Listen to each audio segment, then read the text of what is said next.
नमस्कार students corner या YouTube चॅनलवर सर्वांचं मी ओंकार स्वागत करतो। बीएड सीईटी पासून कॉलेज ॲडमिशनपर्यंत प्रॉपर माहिती आपल्या चॅनलवरती दिली जाते।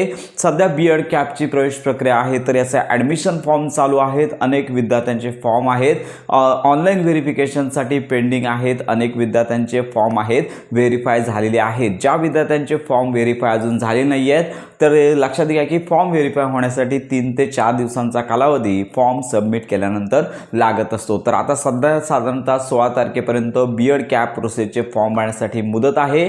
तर याच्यामध्ये मुदतवाढ होणार का किंवा त्याच्या पुढचं शेड्यूल या संदर्भात आजच्या व्हिडिओमध्ये अतिशय महत्त्वाची माहिती आपण देणार आहोत। तर मागील ज्या काही बीएड सीईटी अंतर्गत कॅप प्रोसेस ज्या सुरू झाल्या होत्या तर त्यांच्या मुदतींमध्ये साधारणतः 5 ते 6 दिवसांची मुदत देण्यात आली होती। तर याच्यामध्ये एलएलबी सीईटी असेल किंवा बीपीएड सीईटी असेल तर यांच्यासाठी 5 ते 7 दिवसांची मुदतवाढ झाली होती। त्यामुळे साधारणतः बीएड कॅप प्रोसेस अंतर्गत जी प्रवेश प्रक्रिया आहे ऑनलाईन फॉर्म आहे तर याच्यासाठी 16 जुलैपर्यंत मुदत देण्यात आलेली आहे। तर याच्यामध्ये मुदतवाढ होण्याची दाट शक्यता आहे आणि लक्षात घ्या की जर ही मुदतवाढ होत असेल तर साधारणतः फक्त 5 ते 6 दिवसांपर्यंत मुदतवाढ मिळू शकते। म्हणजेच काय की 16 पासून पुढील आठवड्यापर्यंत म्हणजे जुलैच्या 3ऱ्या आठवड्यापर्यंत ही मुदतवाढ होऊ शकते। तर ही पॉसिबिलिटी आहे। तरी देखील सर्व विद्यार्थी असतील जे कॅन्डिडेट बीएड करणार आहेत त्यांनी कुठल्याही प्रकारची अंतिम मुदतीची तारीख न बघता लवकरात लवकर फॉर्म भरून आहे ते व्हेरीफाय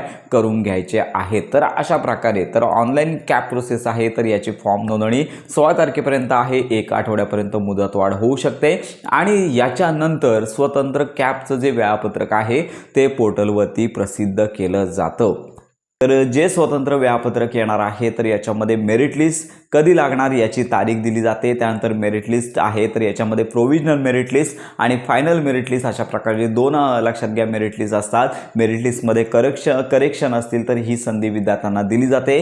त्याच्यानंतर कॉलेज लक्षात घ्या पोर्टलवरती अपलोड होतील। कॉलेजची लिस्ट पाहता येणार आहे आणि सोबत तुम्हाला मेथड देखील टाकता येणार आहे आणि त्याच्यानंतर कॅप राऊंड 1 आणि त्याच्यानंतर कॅप राऊंड 1, कॅप राऊंड 2 आणि कॅप राऊंड 3 आणि इन्स्टिट्यूट लेवलचा राऊंड अशा प्रकारे एकत्रित नवं वेळापत्रक कॅप प्रोसेस नंतर जे बीएड सीईटीचं जे कॅप प्रोसेसचं जे संकेतस्थळ आहे या ठिकाणी प्रसिद्ध केलं जातं। तर ही महत्त्वाची बाब तुम्हाला माहिती पाहिजे आणि साधारणतः अजून 1.5 महिन्यांचा कालावधी या कॅप प्रोसेससाठी लागणार आहे। त्यामुळे तुम्हाला एवढा जो वेळ आहे तो प्रतीक्षेचा असणार आहे। तर अशा प्रकारची ही अपडेट आहे। आपण प्रत्येक वेळोवेळी माहिती या बीएड सीईटी कॅप प्रोसेस जे आहे तर या संदर्भातली माहिती आपण देतच आहोत। त्यामुळे सर्वांना विनंती आजच आपलं चॅनल जॉईन करा। आपले व्हॉट्सअप ग्रुप टेलिग्राम चॅनल जे आहे ते जॉईन करा जेणेकरून तुम्हाला प्रॉपर माहिती आणि मदत मिळून जाणार आहे। तर तुमच्या काही शंका असतील तर व्हिडिओच्या कमेंटमध्ये नक्की कळवा, संपूर्ण माहिती आणि मदत मिळून जाणार आहे। तर अशा प्रकारची ही प्रोसेस आहे।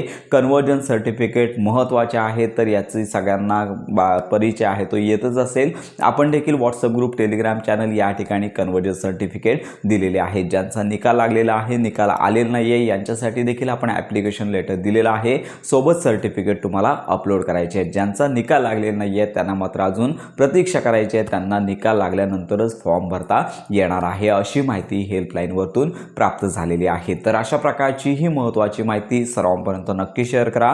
बीएड कॅप प्रोसेस संदर्भात खात्रीशीर माहितीसाठी आपल्या स्टुडंट्स कॉर्नर या यूट्यूब चॅनलच्या कनेक्टमध्ये राहा।